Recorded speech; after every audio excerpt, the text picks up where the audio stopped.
Oh my god, bro. Alright, what's going on guys, SKG here, welcome back to the channel. How's everyone doing? I'm literally so excited to be making this video right now because I've been experimenting around this technique for days now. If you follow me on Twitter, you'll know that I've been posting clips and stuff like that, teasing out this video. So it's finally here, and the movement technique that I'm referring to is none other than the double wall bounce.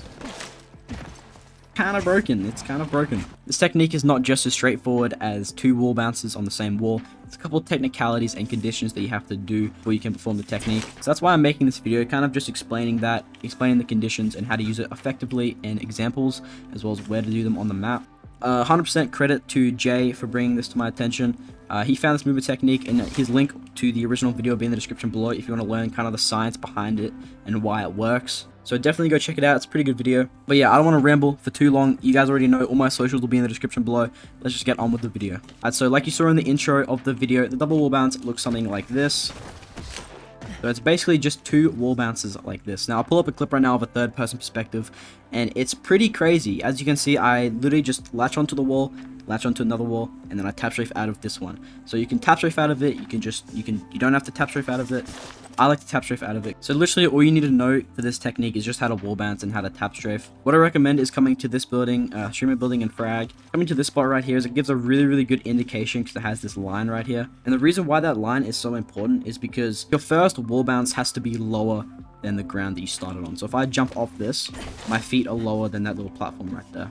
It's kind of confusing. I'll elaborate a bit more later on, but this line gives a guide to where your feet can be. So if I go like this, I'm not going to be able to do the double wall bounce. But if I go more like this and like on the line, I can do that. Right now, I'll put up a little visual so you guys can understand it. So you have your starting point over on the left, and then the line that you cannot do your first wall bounce above, otherwise it will not work.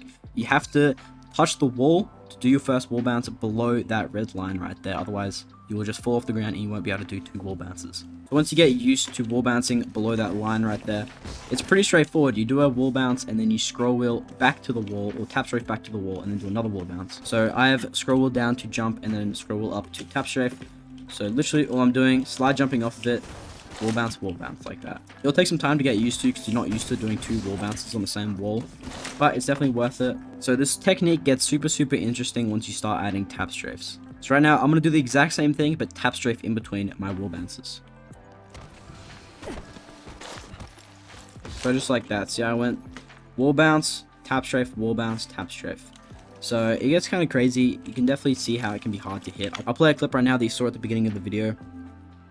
It's kind of crazy. It's kind of crazy. Also, keep in mind you can do this around corners as well. So in this part specifically, what I can do is I can wall bounce off this wall right here, and then double wall bounce off this wall and get an angle on this window right here to get a nice window peek. Just like that. So if I had a PK or something in that situation, I could be able to shoot that dude on the wall right there. So yeah, that's a super creative way. You can use it. Another creative way that I found is right here at the top of streamer building. You can actually use it to kind of get away. If you're on the roof right here and want to get away, you don't want to just drop all the way down. If someone's like pushing right here, you can drop off right here, but actually do a double wall bounce to get to this little balcony right here that we were on before. And then from here, you could maybe climb up here and then get like an off angle on the dude that was pushing you. You can also do it on this building as well. So yeah, you can basically do this anywhere. It's just you have to keep in mind that you have to start your first wall bounce below your original starting point. So technically I could do it on this. It's going to be a little bit hard because it's so low. I have done it a couple times on walls like these. I'll try and get it. So yeah, just like that. You can do it. It's not very effective because you're not really that high up, and your momentum on your second wall bounce is getting stopped. But you definitely can do it. So yeah, you can do it on corners as well. So you can do it off this wall to this wall. Let's explore this way. Just like that. So yeah, to use this technique to its maximum potential, you kind of just need to get creative with it. So right now I'm seeing maybe a double wall bounce here over to this door. So you can kind of just like drop down from up top and they won't really expect it. So I'll try that out real quick. Yeah, so just like that.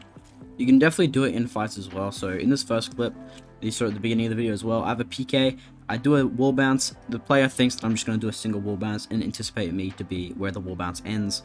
But I do a second wall bounce and then tap strafe from it, and I'm right in front of his face with a PK. Obviously, that person was just standing still to watch me, but you can kind of see the logistics of how it'll work in a fight.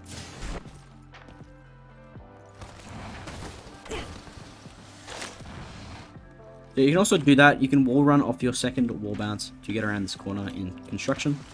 Also, if someone's right here on this balcony, you can kind of do like a little like corner bounce here and like maybe get like style points on them.